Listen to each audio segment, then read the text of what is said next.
네, 최경련의 정치본색 시작하겠습니다. 오늘 함께할 세 분, 네, 화려하네요. 네, 김용래 전 의원, 김준일 시사평론가, 김민아 시사평론가 세 분 모셨습니다. 안녕하십니까? 예, 안녕하세요. 네, 화려한 어벤져스 진영을 오늘 갖추고 있습니다. 네. 어벤져스 영화 망했어요, 이제. 마블이 망해가고 있는데, 마블이 지금. 망했어요? 네. 여름인데 다 휴가를 가신 것 같아가지고 요즘 좀 저희가 조회수랄지 시청률이라는 게 이제 우리는 조회수니까요. 이게 많이 좀 떨어진 것 같아서 예, 유튜브 쪽이 좀 울상입니다. 예, 많이 좀 봐주시기 바라겠습니다. 예. 지금 사건들은 계속 지금 전개가 되고 있는데 임성근 사단장 최상병 그 순직 사건의 수사 외압이 있었다라는 그것과 거의 비슷한 경찰판 최상병 사건이다. 언론은 뭐 그렇게 이름을 붙이고 있대요. 예, 그런 사건이 터졌습니다. 예, 근데 이제 그거는 잠깐 제가 비슷한 부분들을 이렇게 쭉 나열을 한번 해봤어요. 제 나름대로 찾아서. 잘된 수사, 훌륭한 성과라는 칭찬을 둘 다 받았어요. 박정훈 대령도 그렇고 여기 백경정이라는 영등포 경찰서의 형사과장도 그렇고 둘 다 훌륭한 성과라고 칭찬을 했어. 잘된 수사라고 했죠. 박정훈 대령도. 근데 발표 과정에서 사건이 축소된 거죠. 혐의자가 빠진 거죠. 그게 언론 브리핑에 나갈 혐의자가 빠져버린 거야. 그 다음에 브리핑이 취소되거나 연기됐어. 다 똑같아. 용산이 언급되거나 이게 지금 저 경찰 사건이죠. 용산이 언급되거나 용산에 경로설이 나와. 그러니까 용산이라는 키워드가 있어. 관련자들은 그런데 임성근도 그렇고 여기 지금 등장하는 조병로 경무관도 그렇고 관련 청탁서를 부인하고 있습니다. 그런데 희한하게 수사했던 형사과장, 수사했던 수사단장은 좌천되거나 기소됐습니다. 뭐지? 이게 지금 제가 이렇게 사건을 쭉 이렇게 정리를 하다 보니까 똑같네. 그렇죠. 그런데 네. 일단은 뭐 최해병 사건하고 거의 유사하고 흡사하지만은 네. 이 사건은 더 이후에 벌어진 일이구나. 더 이해 벌어졌죠. 그렇죠. 작년 9월 경입니다. 예. 이제 이때부터 이제 서울경찰청하고 영등포 경찰서의 형사 2과장이죠. 예. 백경정이라고 되어 있습니다. 예. 이 정면 충돌이 시작된 날이에요. 정면 충돌이 시작되고 여기 보니까 형사 2과장이 참 대단하신 분 같아요. 오, 짱짱하시더만요. 예, 이거 정치롭이 다 폭로하겠다는 입장이에요, 제가. 예. 용산이 개입돼 있다. 예. 이런 얘기까지 청문회 나와서 하고. 그래서 9월 말경에 이제 브리핑이 막 그 외압으로 취소되거나 이제 관세청이 빠지면서 이 부분에 굴하지 않고 계속 폭로를 하니까 결국은 서울경찰청장이 윤희근 경찰청장이 직접 개입한 사건입니다. 그래서 그 조병로 경무관을 중앙인사혁신처에 징계해라. 그러니까 징계를 청구한 거예요. 이거는 경찰에서 있을 수 없는 일이 벌어졌다 이거예요. 그래가지고 중앙인사혁신처로 가는데 여기서 불문이 나온 거거든요. 그러니까 구명 로비가 있다면 이때부터입니다. 이제 징계 회부가 된 이때부터가 구명 로비가 있는 것이고 이때가 이제 그 저 이종호 씨 녹취록에 조 경무관이 등장하기 시작하는 그렇죠. 시점인데 예. 이종호가 이 조 경무관 치안감으로 별 하나 더 달아줘야 된다. 이런 얘기하는 시점. 그렇죠. 그러니까 임성근 사단장도 별 하나 더 달아서 해병대 사령관 시키려고 했던 거하고 똑같이 보는 거예요. 예. 같은 취지입니다. 그랬는데 그 무렵에 이제 이게 지금 조병로 이야기가 나온 게 이 녹취록에는 언제였죠? 그게 아마 작년 9월, 8월에서 9월. 이 사건 이 즈음이네. 그 즈음이죠. 예. 이게 정확히 제가 지금 녹취록을 가지고 있는데 내가 그것도 하고 그러니까 이종호 씨죠. 이종호 씨가 이렇게 이야기합니다. 내가 그것도 하고 오늘 병로권도 이분은 이게 주로 말을 놓더라고요. 다. 다 성근이 아니면 병로예요. 성근이라고 하고 뭐 김건희 여사에 관해서도 뭐 애라 그러고 거의 부통령급. 예, 오늘 병로권도 연락이 와가지고 병로권도 오늘 저녁 때 되면 연락 올 거야. 뭐 이렇게 이야기를 하면서 그렇죠. 조병로 서울 치안관 별 2개 다는 거 아마 전화 오는데 별 2개 달아줄 것 같다. 이렇게 이 사건은 네. 이렇게 이야기를 하고 있어요. 어제 이종호가? 청문회 증언까지 포함해서 네. 이 배경과 진행 상황을 네. 우리가 최상병 사건처럼 네. 더 팩트를 찾아봐야 될 필요성이 있는 게 그렇죠. 우리가 처음에 최상병 사건을 돌이켜 보시면은 처음에 이제 7월 31일에 주목을 했다가 계속 파보니까는 광란의 하루가 있었던 거잖아요. 8월 2일도 그 김종대 전 의원이 말씀하시는 네. 광란의 하루가 있었던 거 아닙니까? 네. 근데 그 비슷한 일들이 있었을 것 같다라는 느낌이 들어요. 이 사건도. 왜냐하면 어제 증언된 것들을 오늘 한국일보 기사를 통해서 보다 보니까 어제 증언 내용에 보면은 이런 내용이 나와요. 그러니까 이 백경정이 결국 브리핑을 하려다가 연기되는 과정이 있지 않았습니까? 우리 영상 준비됐는데 준비된 영상 보고 계속 좀 설명을 이어가시겠습니다. 예. 경찰서장께서 이 사건 용산에서 알고 있다. 심각하게 보고 있다.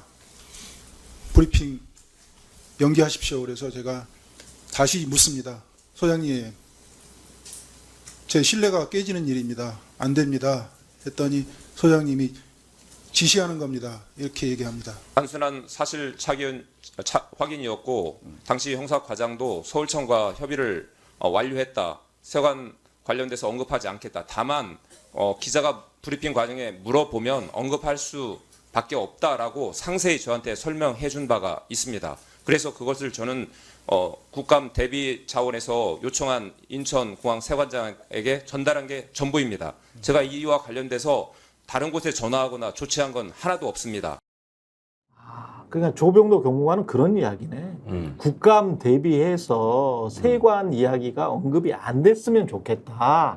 관세청이 가능하면 그거는 그런 어떤 테크니컬한 기술적인 척탁이라기보다는 하여간 그런 기술적인 문제였을 뿐 그렇게만 이야기를 한 거고 나는 다른 곳으로부터는 청탁이나 뭐 이런 거를 받거나 뭐 로비를 하거나 이런 거는 없다. 용산과는 관련 없다. 이 이야기를 지금 하고 있는데 조병로는 관세청이 왜 네. 언급되면 안 됩니까? 그 저 내용을 보면은 그렇지. 국정감사가 이틀 뒤에 있는데 네. 야당 좋은 일 시켜줄 거 아니지 않느냐? 우린 다 윤석열 정권 아니냐? 뭐 이런 이유를 댔다는 거 아니에요? 그거를 문제예요. 그것도 문제 아니 공무원이 그걸- 중립을 지켜야지.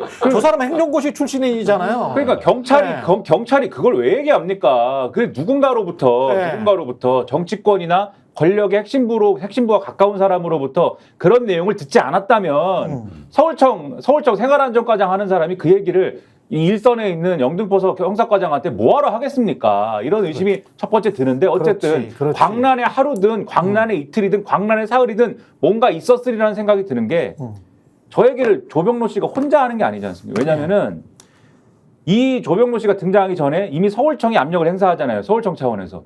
서울청에서 전화가 왔다는 거 아니에요. 이미 그 전에.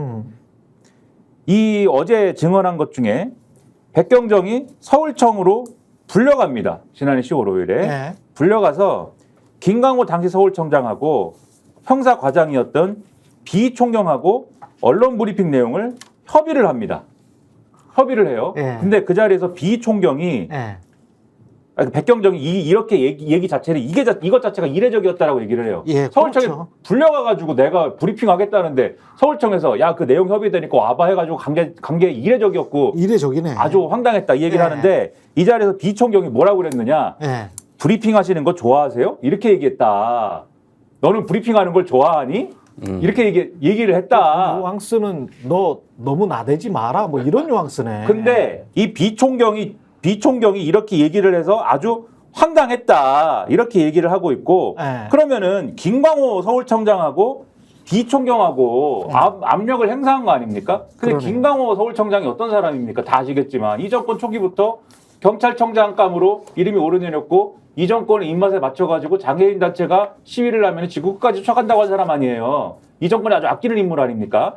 이게 뭔가 벌써부터 뭔가 위에서부터 무슨 뭐가 있었다라는 생각이 들고 그 다음에 조병로 씨가 등장하기 전에 이 영등포 서장이었던 A 총영 아까 지금 보신 영상에서 보신 이 지시하는 겁니다라고 했던 사람 브리핑을 연기하라고 했던 사람 예. 영등포 서장이었던 예. 이 사람 총경이었을 거 아닙니까? 그렇죠. 여기 A 총경으로 표기가 되어 있는데 예, 영등포 경찰서장 이 A 총경은 현재 어디 있는지 아십니까? 어디에 있어요? 대통령실 자치행정 비서관실에 파견 근무하고 있습니다.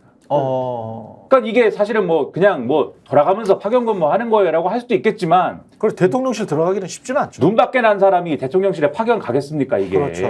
눈 안에 들어온 사람이 들어. 그렇죠. 그러면 뭔가 이런 네. 관계들을 봤을 때 이게 조병로 씨가 혼자 조병로 저 분이 저 경무관이 혼자 내가 이거는 관세청장하고 인연이 있으니까는 이거를 관세청장이 곤란할 수 있으니까 국정감사 때문에 한번 구해줘야 되겠다. 이렇게 해서 시작된 일이 아니라는 느낌이 굉장히 강하게 든다라는 거예요, 이거는. 그러네. 아니 저는 근데 또 마침 또 이종호가 또 병로 이야기를 해. 그러니까 나는 진짜 이 기사를 여러 차례 읽어보고 네. 계속 이해를 하려고 노력을 했는데 여기 오니까 이해되죠. 아니 그게 아니라 그러니까 이게 이해가 안 되는 게 아니라 네. 그러니까 사건은 이해를 했어요. 사건을 이해를 했어요. 왜 그러니까 그거야. 네. 용산 네가 왜 거기서 나와? 도대체 그게 이해가 안 되는 거야. 이게 왜 용산이 나오지? 그러니까 그러니까. 이게 이해가 안 돼. 진짜 그러니까 지금 잘 우리 시청자분들이 아시겠지만 쉽게 얘기하면 경찰이 마약 수사하다가 말레이시아 조직원 잡았는데 관세청 직원이 그거 들여오는데 도움 줬다라는 거 아니야? 큰 뉴스지. 큰 뉴스예요. 그 엄청 큰 관세청 직원 뉴스야. 때려 잡아야 되는 거 당연한 거 아니에요. 그래서 경찰들도 야 잘했어 그랬는데 갑자기 외압이 나와. 이 관세청 직원이 얘가 뭐라고? 아니 왜 용산이 나서서 관세청 직원은 도대체 옹호를 하냐고 도대체. 아니 그러니까 예, 이게 그러니까 그 이제 그게 외압의 주체가 설명이 안 되니까 찌라시가 도는 거예요. 찌라시는 안 보셨구나. 그래서 어떤 찌라시가 돌아 지금. 아니 그래? 예, 그건 못 봤어 내가. 설명이 안 되니까 찌라시까지 도는 거야. 아니 이 정권은 도저히 안 끼는 데가 없어 그러니까 내가 진짜 이해가 안 되는 거야 그러니까. 기자들이랄지 상식적인 사람들이 설명이 아니 이게 마찬가지예요. 그러니까 이게 왜 개입할 이유가 전혀 없잖아. 그러니까 누가 지금 마약까지 밀매하나 이런 찌라시가 도는 거야. 이 거의 대한민국 정보사령부의 사령관 김종대 전 의원님이 알려주세요. 어떤 일이 있는 겁니까? 무슨 일이 있는 거야, 도대체? 국내교원 털려가지고 지금 저 해외에서 난리나 정보사 지금 대한민국 기무사령관 김종대 사령관 좀 알려주세요. 수미테리 사건이 터지더니 이제 정보사 사건이 터졌어요. 미치겠다. 지금 저기 해외 지금 뭐 정보원 자체가 이제 다 거덜났습니다. 그러니까. 블랙 요원들이 다 들켜가지고 다 어떡하면 이거. 들켰어요. 근데 자 일단 이거 한 가지를 보시죠. 로비로 추정되는 라인은 이렇습니다.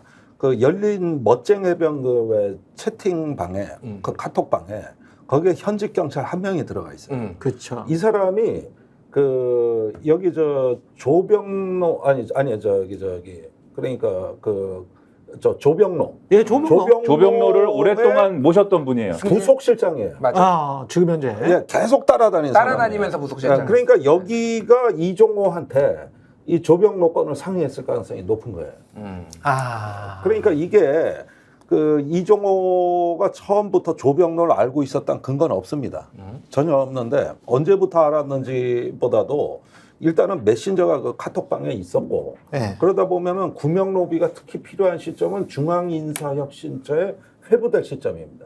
그렇죠. 예, 여기서부터가 이제 구명로비고 그 전의 의혹은 그러면 조병로는 왜 관세청을 구하기 위해서 로비를 했느냐? 이 정부의 시책이 마약과의 전쟁 아니요. 그러니까 이런 성과가 많이 나오면 좋은 거거든. 좋지. 근데 관세청 부분은 이게 빠져나갈 수가 없는 게 저기 말레이시아의 마약 조직이 몸에다 24kg의 필로폰을 두르고 입국을 한 거예요. 그 뻔히 들킬만 하게 들어왔네. 인천공항을 그냥 통과한 거예요.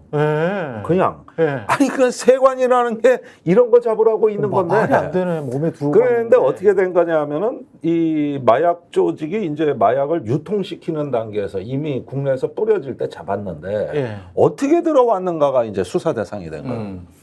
그랬는데 그 관세청의 그 입국 심사하는 직원이 그 저기 부분을 검색대를 통과하지 말고 절로 돌아서 들어오라 그랬다는 거 아니야.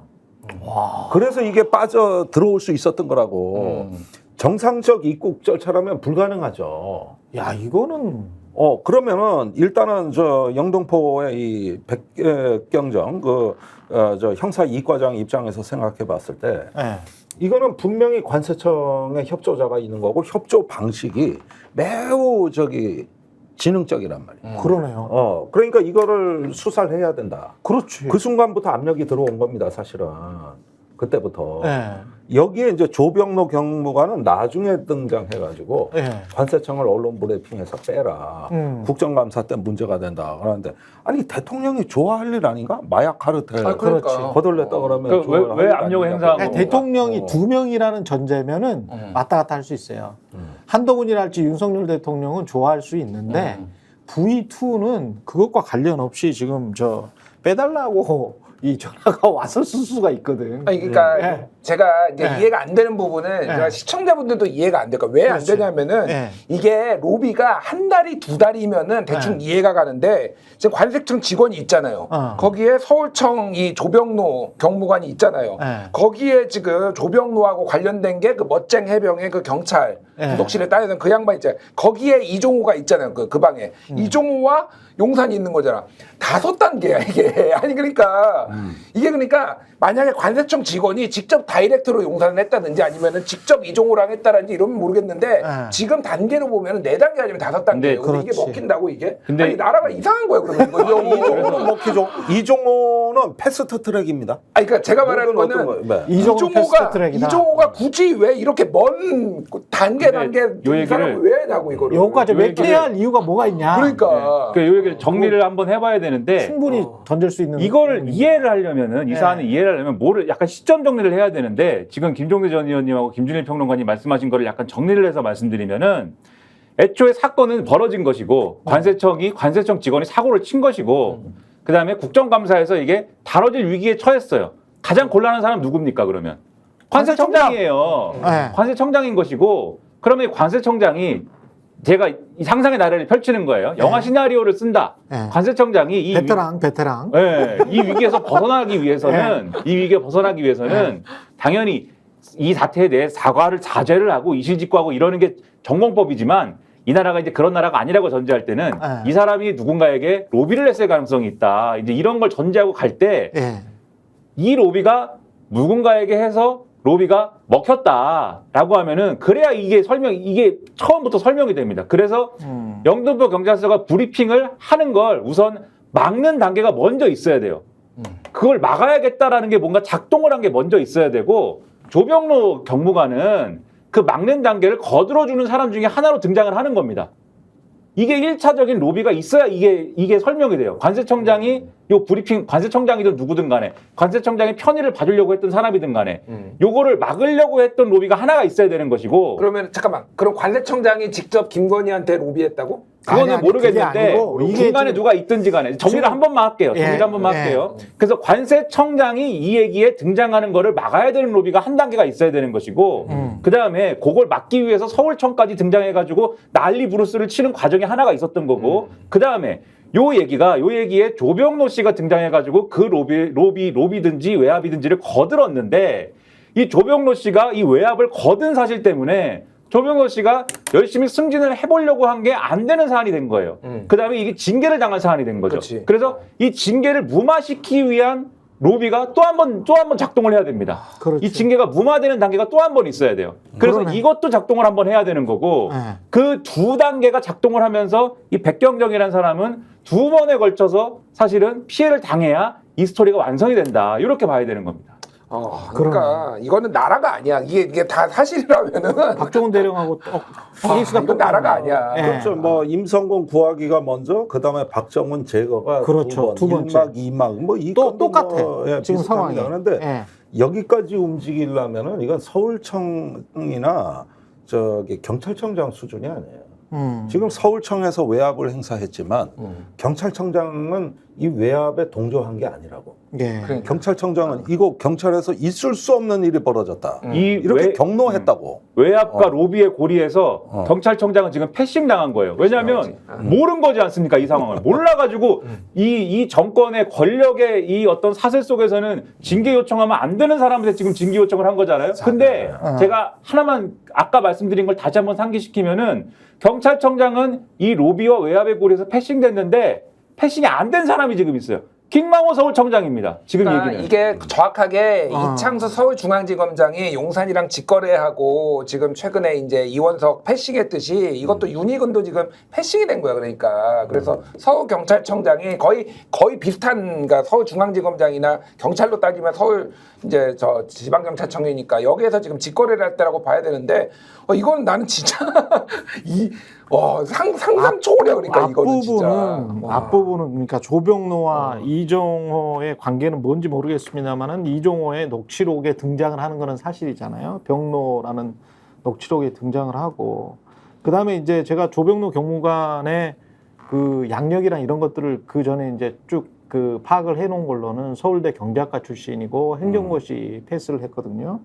근데 지금 고광효 관세청장 같은 경우도 서울대 경제학과 출신입니다. 거기도 행시 출신. 예, 그리고 인연이 있어요, 두 사람이. 예, 행시 출신이기 때문에 이거는 거의 비슷한 시기인데요.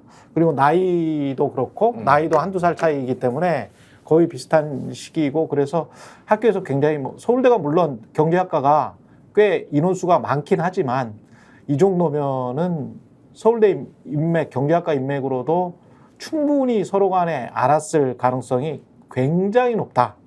굉장히 높다. 그리고 이제 관세청에 한번 근무했던 경력도 있어요. 아 그래요? 예, 조병로 경무관은 행시 출신으로 관세청에 한번 근무했던 경력이 있기 때문에 첫 번째 아까 지금 우리 김민하 평론가가 제기했던 왜 이거를 조병로가 나섰을까? 나섰다면 거기서 고리가 그거는 생겼네. 고리가 좀 있다. 그렇네. 제가 보기에는. 근데 그 부분에서 아까 왜 제가 예. 그렇게 설명을 드렸냐면 예. 조병로 이 경무관이 직접 서울청을 다 움직일 수가 없어요. 그렇지. 그렇죠? 그래서 관세청장으로부터 시작된 어떤 로비가 1차 로비가 있는 거다라고 설명드린 얘기가 조병로 경무관이 예를 들어서 지금 말씀하신 대로 직연이나 과거의 학연 때문에 묶여있는 관계라면 조병로 경무관을 통해서 이종호 씨를 통해서 VIP를 통해서 서울청을 통해서 이렇게 들어간 외압이 하나가 있을 가능성이 있는 것이다. 맞아요. 그리고 요 외압이 들어갈 때 조병로 씨가 자기가 어쨌든 중간에서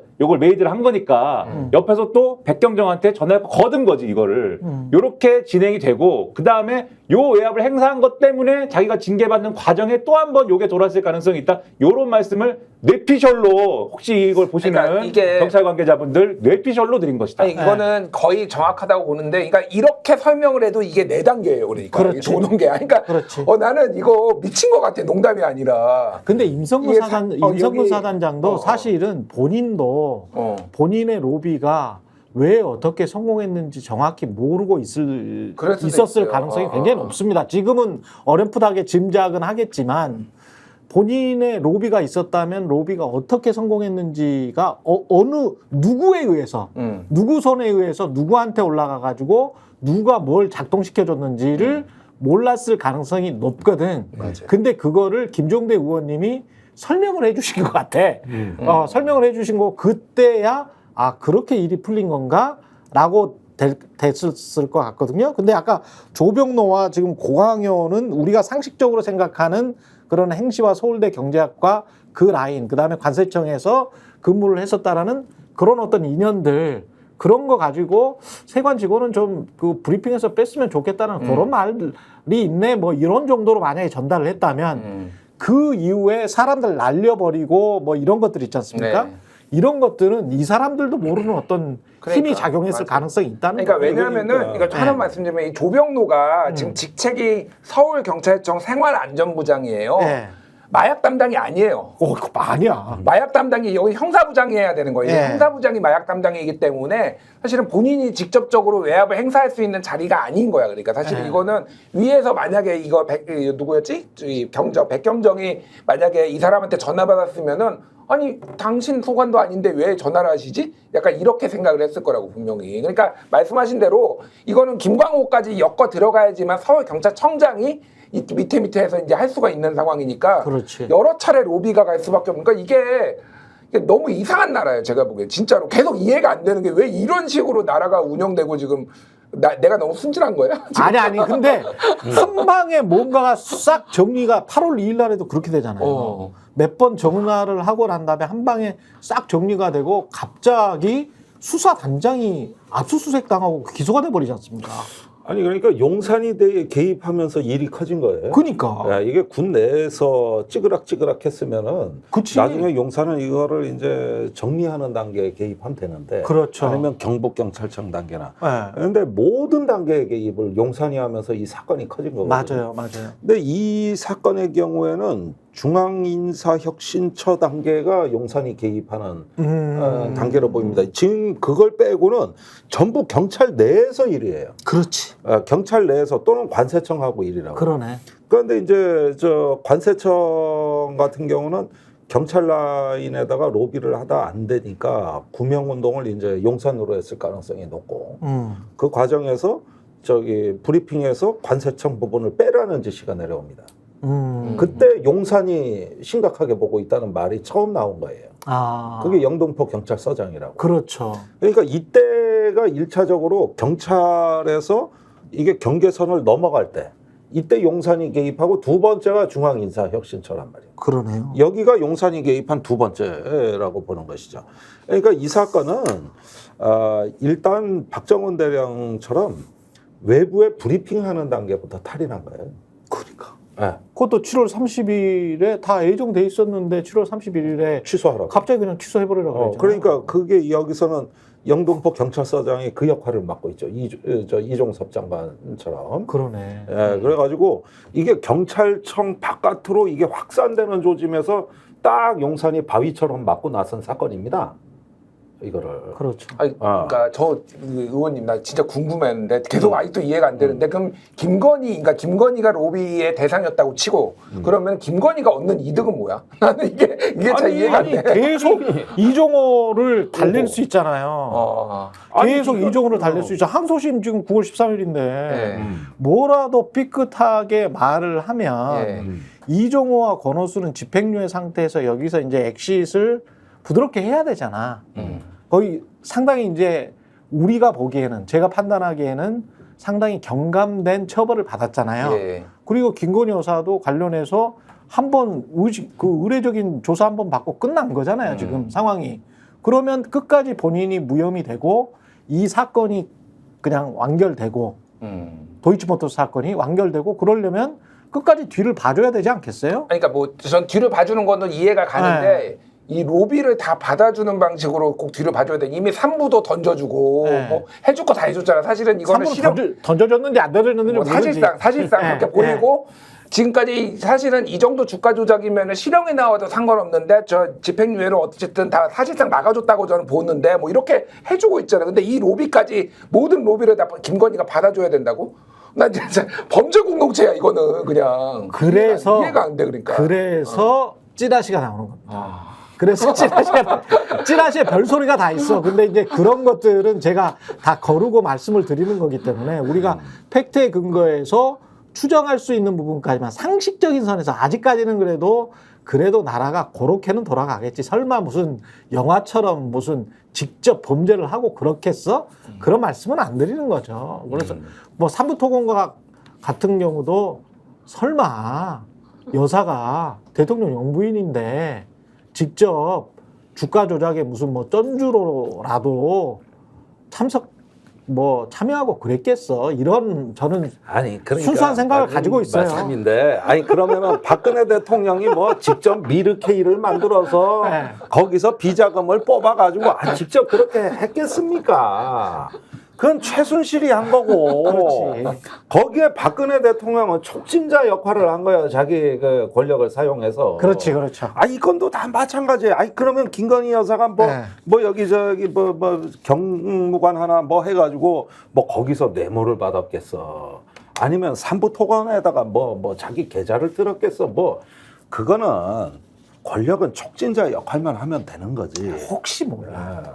그리고 혹시 몰라. 이제 뭐 그래서 그것만 해도 탄핵 사유인데. 아니 우리가 이제 혹시 몰라. 영화 시나리오를 쓴다 그러면은 영화 시나리오를 쓴다 그러면 이제 그런 상상도 가능하다 이런 말씀이고 그리고 사실 촉진자 역할을 했다라고 하더라도 가령 박근혜 전 대통령 같은 경우에 최순실이 그렇게 하고 나서 뭐 그냥 그렇게 하고 끝내려던 게 사실은 아니었지 않습니까? 왜냐하면 전직 대통령의 영향력이라는 게 있기 때문에 그거를 사실은 대통령 그만두더라도 계속 뭔가를 활용하면서 또 그거에 맞는 또 박근혜 전 대통령의 나름대로의 또 어떤 이익이랄까요? 그런 것들을 뭐 유무형의 이런 것들을 나눠주면서 같이 가려고 했던 거 아닙니까? 예. 대대손손이라고 그러면 좀 그렇지만은 네, 아무튼 뭐 자식도 있고 그러니까 이렇게 즐거운 생활로 가려고 했던 거잖아요. 뭐 비슷한 생각을 김건희 여사를 두고 하는 그런 악의 무리들도 있겠죠. 이런 악의 무리들을 처단해야 됩니다. 아니 근데 그런 그러니까. 무리들을 처단해야 되는데 그런 무리들을 자꾸 보호하는 것 같잖아. 그러니까 열받게 말이죠. 예. 아니 그러니까 제가 계속 그 말씀드리는 게 뭐냐면은 이 정권은 절대 이종호를 건드리지 않는다는 거예요. 이종호를. 왜냐하면은 원래대로라면은 김건희 여사 입장에서 가장 위협적인 인물은 이종호예요. 그렇지. 아니 자기를 사칭해서 저래고 다녔다고? 뭐 군, 경찰, 뭐에다가 뭐 산부토건? 이거 김건희 여사 입장에서 시한폭탄입니다. 그렇죠. 그 굉장히 위험 인물이에요. 그러면은 거기에다 어떤 이종호에 대한 제재를 가하거나 고발을 하거나 뭐 이런 식으로 해가지고 이거 분리 작업이 들어가야 되는데 절대 그걸 못 합니다. 네. 할 수가 없어요. 다만 이종호를 근거로 해가지고 떠드는 그 메신저를 공격합니다. 그게 김규현이나 김종대죠. JTBC. 그러니까 천공하고 똑같은 거예요. 네. 천공이 그 오만 오지랖 넓게 이것저것 개입을 다 해도 못 건드리잖아요. 네. 그런데 천공을 건드리는 게 아니라 천공을 말한 김종대를 고발하는 거잖아요. 그렇지. 그렇지. 그러니까 이 법칙은 항상 불변이라는 거예요. 이 권력 주변에서 일정 정도 한 번 누린 기득권은 이게 청산이 어렵고, 그 다음에 이 권력의 탄생에도 기여했고, 그렇죠. 여러 가지 그런 어떤 오죽했으면 부분들이, 권오수 아들을 연관이 취임식장에 있으니까. 초청을 했겠어요. 거기에다가 국민의힘이 나서가지고 삼부토건 변호하는 거 보십시오. 끝까지 삼부는 골프래. 끝까지 골프라는 거야. 이게. 유산부 의원. 유산부. 네. 거기에다가 윤상현 의원은 아예 삼부토건 변호사 노릇을 자처하고 있지 않습니까? 그 기자회견 내용을 보면은 삼부는 아무 잘못이 없다는 거예요. 원래 우크라이나 했던 기업이라는 거죠. 네. 뭘 했는데. 네. 그러니까 이런 부분을 보면은 왜 이렇게 방어해야 돼? 왜 이종호 방탄을 해야 되고, 왜 삼부토건을 방탄해야 되고, 왜 조병노를 방탄해야 되느냐? 다 여사보호 프로그램입니다, 이게. 여사보 프로그램이다. 예, 그 프로그램의 일환인 거죠. 운명 공동체이자 범죄 공동체네요. 예. 여사와 관련해서 뉴스들이 계속 많은데요. 예. 저희는 계속 다루겠습니다. 예. 관련해서 이야기 계속 하기 전에 잠시 광고를 보시고 30초 후에 돌아오겠습니다. 왜 아직도 3년 넘게 같은 통신사 인터넷 계속 쓰세요? 설마 바꾸기 귀찮다고 복잡하다고 그냥 쓰고 계신 건 아니시겠죠? 인터넷 비교원 인터넷 가입 시 47만원 결합까지 적용하면 최대 200만원 상당의 요금 할인 혜택을 받을 수 있습니다. 유심 변경 시 추가 혜택이 주어집니다. 물론 이 모든 게 설치 당일 지급됩니다. 365일 언제든지 상담 가능하고 3년마다 놓치면 후회하는 혜택 절대 놓치지 마세요. 인터넷 비교원 통해 인터넷 가입하고 지인에게 홍보해주세요. 본인 추천을 통해 가입한다면 5만원이 추가로 지급됩니다. 지금 네이버에 인터넷 비교원 검색 후 3초 만에 견적 내고 비교해보세요. 네, 인터넷 비교원에서 인터넷 TV 가입 시 최대 47만 원, 정수기 렌탈 시 최대 30만 원, 합해서 최대 77만 원까지 혜택을 받을 수 있다고 합니다. 인터넷 TV 가입을 원할 때는 인터넷 비교원에서 365일 연중 무휴 상담 가능하고요. 네이버에 인터넷 비교원 검색하시거나 1670-2571, 1670-2571로 전화하시면 되겠습니다. 저는 이거는 누구한테 장경태 의원이 어떤 소리를 들어서 이종호 측의 관계자 뭐 이런 이야기를 하는데 네. 김건희가 이종호 씨를 오빠라고 부른다는 제보를 입수했다고 장경태 의원이 폭로를 했는데 이게 신빙성이 있다고 보세요? 의원님 어떻게 보십니까 이건? 예, 뭐 이종호에 대해서 김건희 여사가 오빠다. 그렇지만 이종호는 김건희 여사를 애라고 부릅니다. 애. 개. 그러다가 애가 영부인이 됐다. 그 대목이 나오긴 나오네. 나오긴 나오죠. 예. 그러니까 김건희 여사 입장에서는 오라버니가 하는 일인데 뭐 어떻게 안 돕습니까 그걸. 그리고 더 의미심장한 부분이 김건희 여사 육성으로 그 산부는 가족이다. 그 삼부 회장님은 우리 가족이나 마찬가지다. 완전히 운명 공동체라고 얘기를 해요. 가족 공동체라는 거예요. 그렇죠. 근데 그 가족 공동체인 삼부를 이종호는 일가를 그 1세대, 2세대 지금 대주주까지 케어하고 있단 말이에요. 그러네. 예. 그래서 그다음에 우리가 또 결혼을 했, 우리가 결혼을 시켰다. 그건 1세대 조남호 회장을 얘기해요. 우리가 결혼을 시켰다. 예. 우리라고. 네. 예, 이런 부분들을 이렇게 보면은 거의 뭐 삼위일체 한 몸이다. 이런 식의 이야기가 한 번이 아니라 계속 다른 경로로 이게 중복 확인이 되어 왔다는 거. 이건 굉장히 중요한 사실이라. 그리고 이 사람이 네. 말을 또 이명수 기자랑 이야기할 때도 아 그러면 나이가 어떻게 돼? 그러면 오빠가 아니네 뭐 이런 식으로 오빠라는 말을 아주 쉽게 하는 스타일이더라고요. 이 사람 자체가. 아니, 그러니까 뭐 네. 저는 김건희 여사가 네. 오빠라고 부른 것 자체가 이상하진 않아요. 아, 이상하지 않아요? 그러니까 네. 왜냐하면 사회에서 만나서 네. 이렇게 일찍부터 알면서 이렇게 스킨십 있게 하는 사람도 있긴 하거든요. 쉽게 그렇죠. 오빠 하는 사람이 있어요. 그래서 비즈니스를 잘 하고 뭐 이런 사람들이 그러니까 있어요. 저는 그런 그러니까 식으로 따지면 나도 오빠요. 거기. 네, 네. 오빠 나는 전화는 혹시 안 받으셨어요? 형님, 김종대 형님. 아니 그런데 이게 질문으로 되돌아가야 돼요. 네. 근데 이종호 측에서 장경태 의원을 만났다고 돼 있어요. 이종호 측에서 측이라고 만났다. 얘기한 거는 장경태 의원 표현이에요. 그렇지. 맞아요. 그리고 네. 카톡방 멤버라 그랬어요. 그렇지. 예. 그러면은 자 어째 일단 이종호 빼고 예. 그다음에 송모 씨 빼고 빼고 그러면은 저기 2명밖에 안 남은 김기호는 또 아니야. 네, 김기환 아니고 네. 사업가 출신, 그다음에 경찰 출신. 현직 경찰은 올 리가 없어요. 현직 경찰은 못 오지. 그렇게 하면 1명밖에 안 남아요. 사업가 출신. 예, 사업가 최 씨인데 그러네. 그런데 이 사업가 최 씨가 예. 장경태 의원을 만나가지고 이종호에 대한 제보를 합니다. 사진을 그렇지, 그렇지. 보여줘요. 예. 그리고 파일로 넘겨줘요. 거기에 저기 해병 1사단의 김계환 사령관, 송호중 씨, 예. 이종호 씨 네. 이렇게 찍은 사진을 제보했다고. 그랬죠. 그래가지고 이종호한테 매우 불리한 제보를 한 거예요. 그러니까 겉보기에는. 겉보기에는. 그러니까 거기에다가 한 가지 더 중요한 제보는 뭐냐면은 작년에 임성근이 이종호를 만났다는 제보예요. 이게 작년 말이라 그랬다. 그랬죠. 그러면은 여태까지 모른다고 했던 그게 전부 뒤집히는 거거든요. 그렇죠. 그러면 법사위원 입장에서는 이걸 그냥 넘어갈 리가 없어요. 그래가지고 사진을 갖고 청문회장에서 띄워놓고 임성근을 추궁한 겁니다. 그랬죠. 사진이 있는데도 몰라요. 뭐 일사단에서 찍은 건데 몰라. 이런 식으로 이제 몰아붙인 거예요. 자, 여기까지는 그럭저럭 난 이해가 가. 최 씨 입장에서는 지가 뭐 아는 정보를 했을 수도 있겠다. 네. 그런데 이 최 씨가 또 권성동 의원을 또 접촉한 거예요.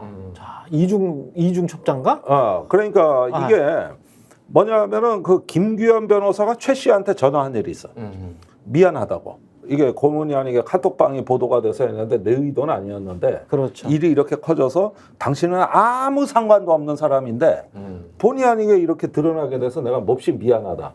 요 녹취한 파일 최모 씨가 그게 그대로 권성동 의원한테 가. 그러면 여기서 이해가 안 가는 대목은 이거예요. 불과 며칠 사이에 야당에 붙었다가 여당에 붙었다가. 그런데 이 결과물은 뭐냐? 장경태 의원하고 권성동 의원이 서로 그냥 음모의 주범이라고 둘이 싸움을 붙이는데 성공한 거야. 그러면 이 얘기에 성공한 이거를 거라고. 그쪽 결로 이렇게 이끄는 걸로 결국 간 거네요. 그렇죠. 그래서 여야 간에 이 걸로 전혀 상반된 제보를 두 군데 여야에 하는데 이게 다 동일 인물이란 말이야. 동일 인물이 여야를 다 제보를 해가지고 이걸 갖다 쌈을 붙여. 그런데 빠진 게 뭐냐? 이 사람이 제보한 내용 중에서 제보한 내용이 그렇게 사실은 지금 놓고 보면 그렇게 중요하지 않거든요. 근데 빠진 거는 삼부토건이야. 그렇죠. 그러니까 여기서 빠진 이제 내용은 지금 삼부토건이야. 진짜 네. 목적이 드러나는 건데 네. 이 원래 최 씨의 의도를 봐야 됩니다. 뭐 임성근, 박정원, 그거는 뭐 얼마든지 나와도 뭐 우리가 뭐 심지어 감옥에 가더라도 상관없는 일이에요. 그러나 진짜 보호해야 되는 건 삼부입니다. 이 최모 씨가 여야를 찾아가기 전에 두 사람을 더 찾아왔는데 박정훈 대령과 박정훈 대령의 그 해군 사관 동기 회장이에요.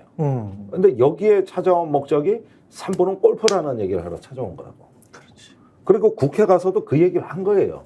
삼부는 골프다.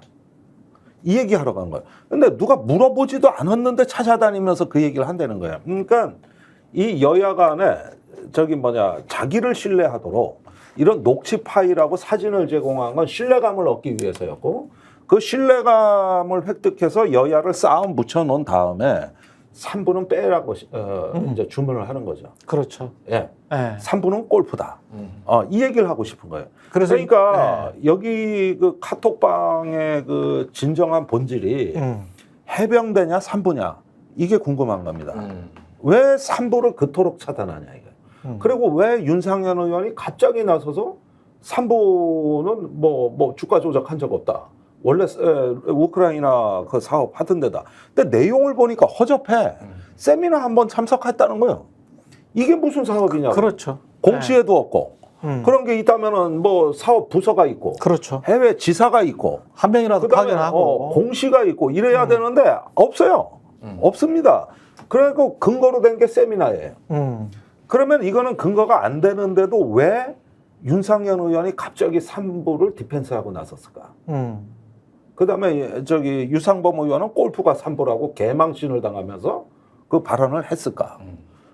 이게 다 어떻게 보면은 설계자의 의도 아닙니까? 설계자 의도. 이게 다 설계자의 의도잖아, 설계자의. 근데 그 설계자의 의도가 단지 이종호라는 도이치모터스 주가 조작 2차 세력의 공범, 그 사람의 의도인지 아니면 혹시 김건희 여사도 관련이 있는지 또는 그 의도 속에 한 묶음인지 뭐 이런 것들이 조금 의심이 될 수밖에 없어요. 의심이 될 수밖에 없고 도이치모터스 때문에. 네, 맞아요. 그러니까 결국은 네. 이종호 씨의 이제 실체라는 것이, 그러니까 우리가 도이치모터스 주가 조작과 김건희 여사와 관련해서 이해가 안 되는 게 그거잖아요.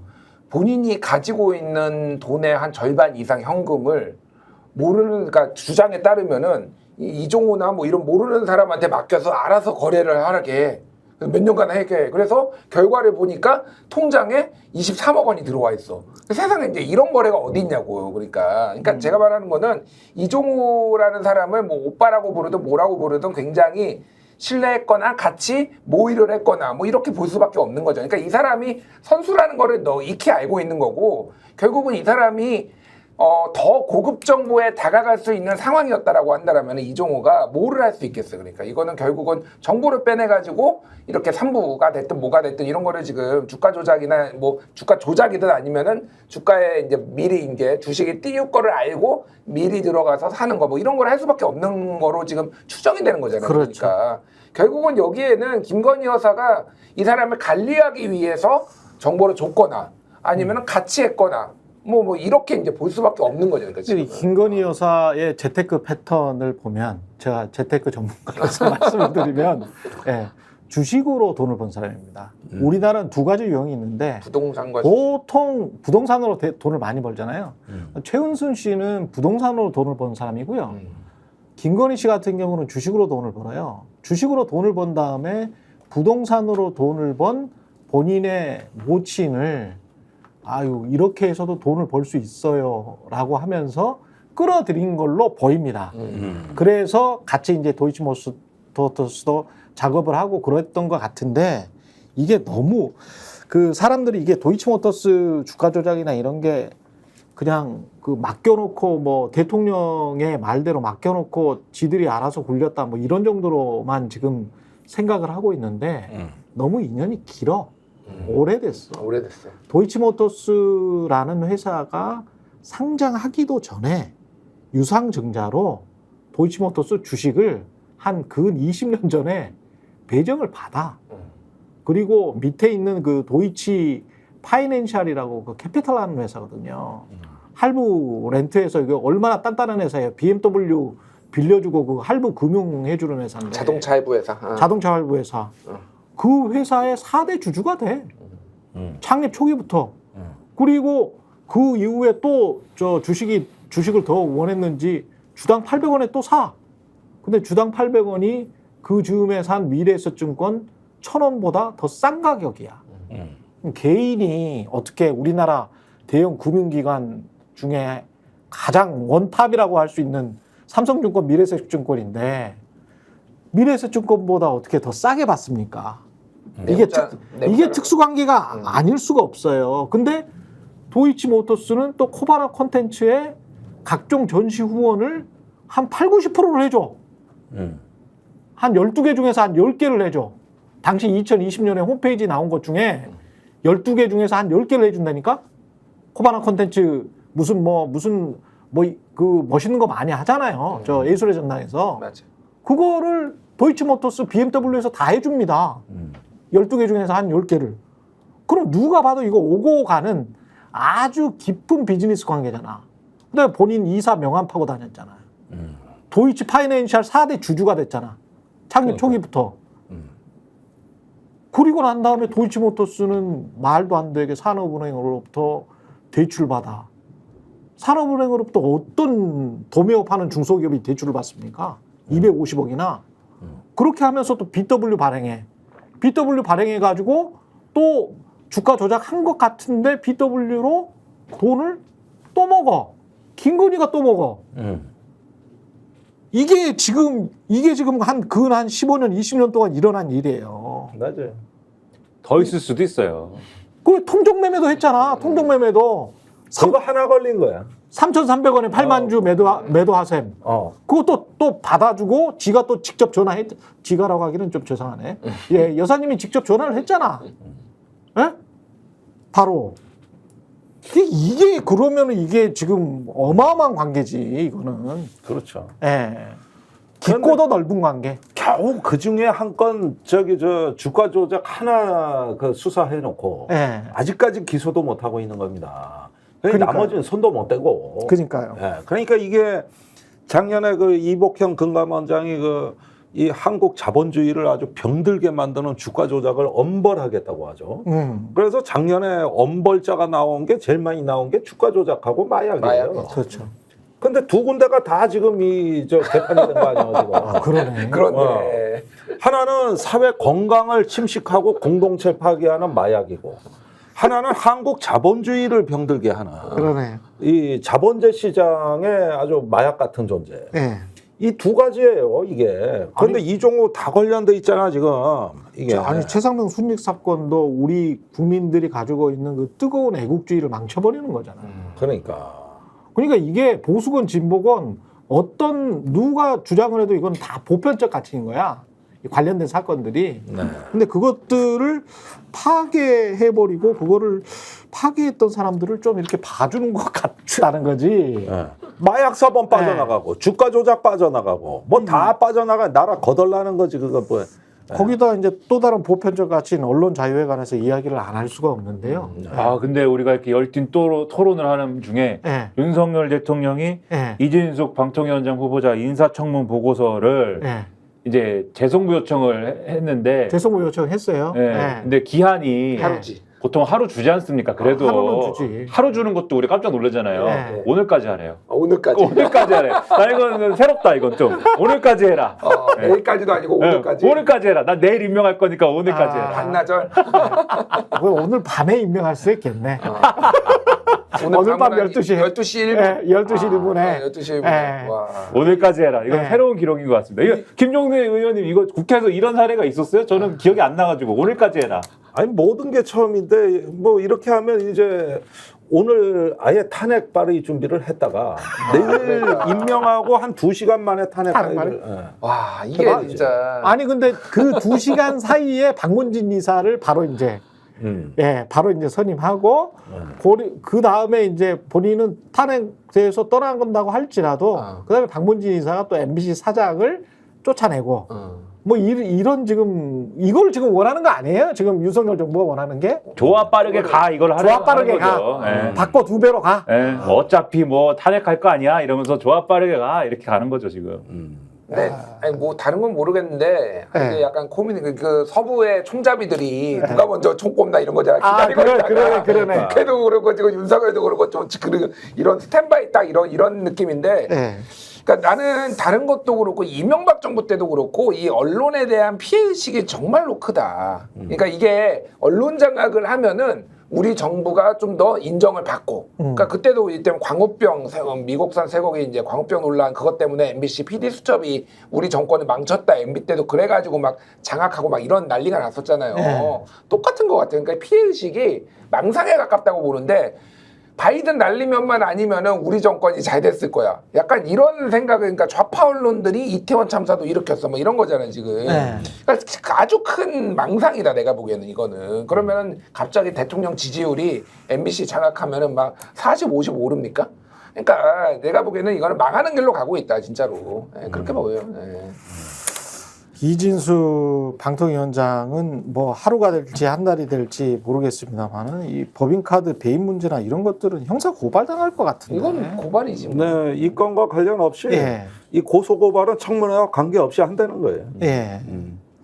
근데 이게 언론 보통 자유민주주의 그 보편적 가치를 주장을 하셨으니까 대통령이 그거 자유민주주의면 이제 언론 자유에 대한 의지를 표명을 해야 되는데 언론을 꼭 복속시키겠다는 신념을 계속 보이고 있으니까 이건 진짜 진짜 공산당 빨갱이 정부 같아요. 저는 이건 좀 이 공산당 빨갱이들이나 하는 짓 아닙니까? 예? 이게 이럴 수가 있나 싶네. 글쎄 이제 뭐 이게 참 세계적으로 웃음거리죠. 그 예. 스웨덴의 민주주의 다양성 연구소에서 우리나라 언론 자유 민주주의 지수가 지금 계속 하락하고 있어요. 그렇죠. 이런 추세로 가면은 이제 민주주의 국가 목록에서 탈락할 수도 있어요. 국경- 대표적으로 인도가 그렇게 됐다고.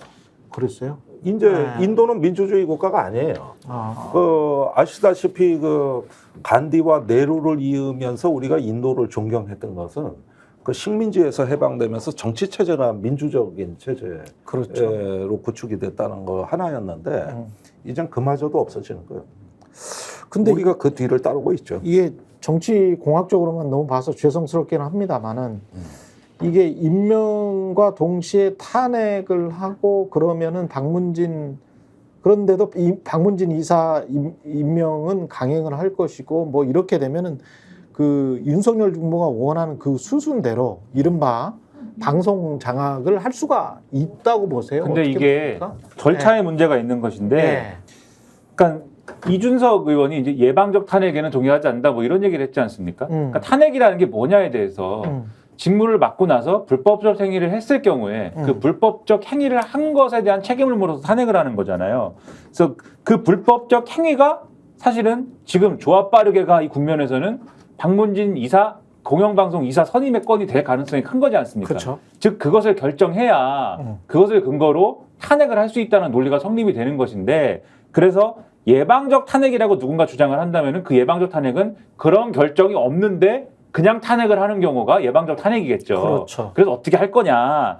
근데 오늘 최민희 의원이 이제 이 오늘 MBC 라디오에 나왔거든요. 예. MBC 라디오 인터뷰에 나와서 뭐라고 했느냐라면은 이렇게 얘기를 했어요. 탄핵 소추란 행정행위에 있어서의 불법성을 자행해야 소추가 가능하다.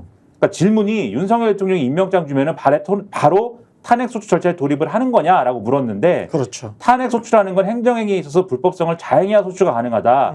예방적 탄핵이라는 표현을 썼던데 그 말은 성립이 되지 않는다. 그렇지.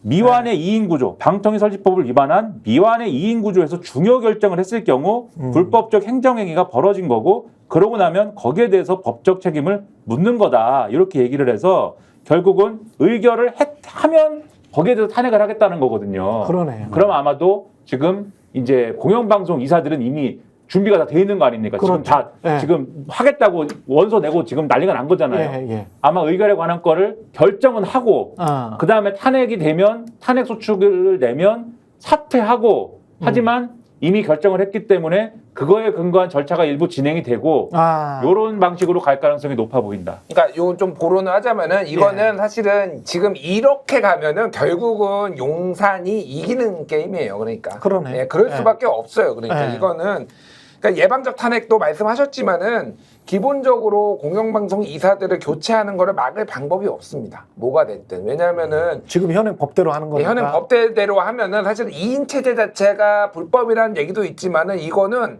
뭐 가처분 신청을 받아가지고 완전히 중단시키거나 마비시키지 않는 이상 이거는 어쨌든 이렇게 무리하게 하더라도 나중에 그거는 이제 그렇죠. 다 되돌리거나 그게 어렵거든요. 그러니까 네. 중간에 했던 것들은 그러니까 어려운 부분들이 있는 거고.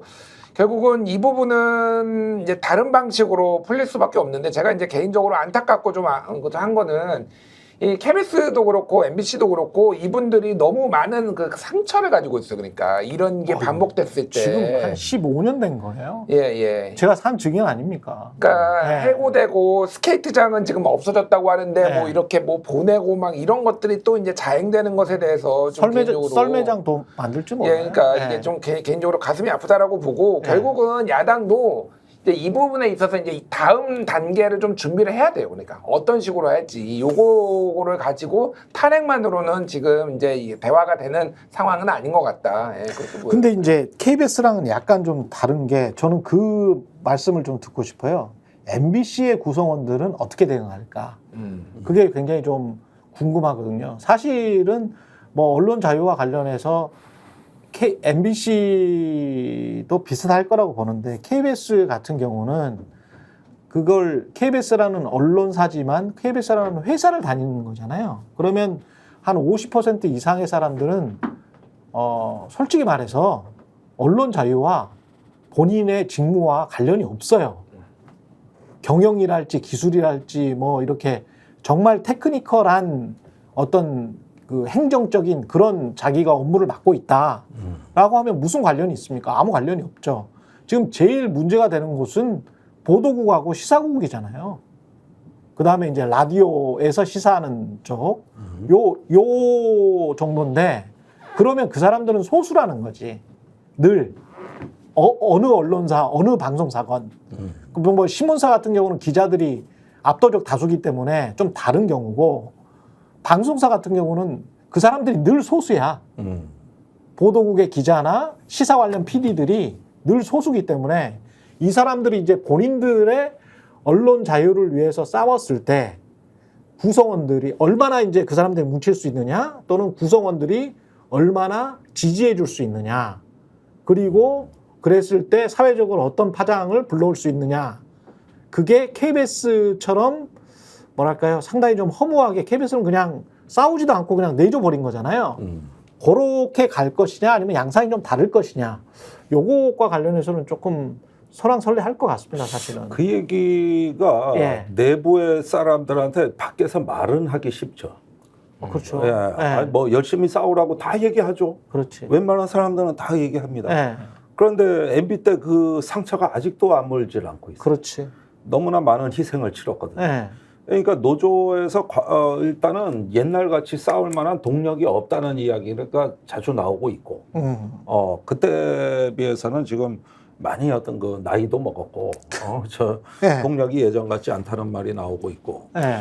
그러면서 그만한 어떤 희생을 치르면서까지 이거 버텨야 되느냐 이제 이러다 보니까 상당히 많은 고민이 있는 건데 이건 외부에서 누가 얘기해서 될 문제가 아니라 그렇죠. 그 내부의 당사자 주체들이 판단할 문제입니다, 이게. 근데 자꾸 방송에서는 싸워라 이래 얘기하지만 그분들이 싸우기 싫어서 안 싸웁니까? 그렇죠. 무언가 조금 그 많은 희생과 이 어떤 고난을 생각했을 때 뭐 본인들 뿐이겠어요. 후배들도 생각해야 되고 별의별 이유들이 다 생기는 건데. 그리고 이게 지난 이명박 정권 때 그래도 파업이 조금 이제 잘 됐던 거는 잘 됐죠, 사실.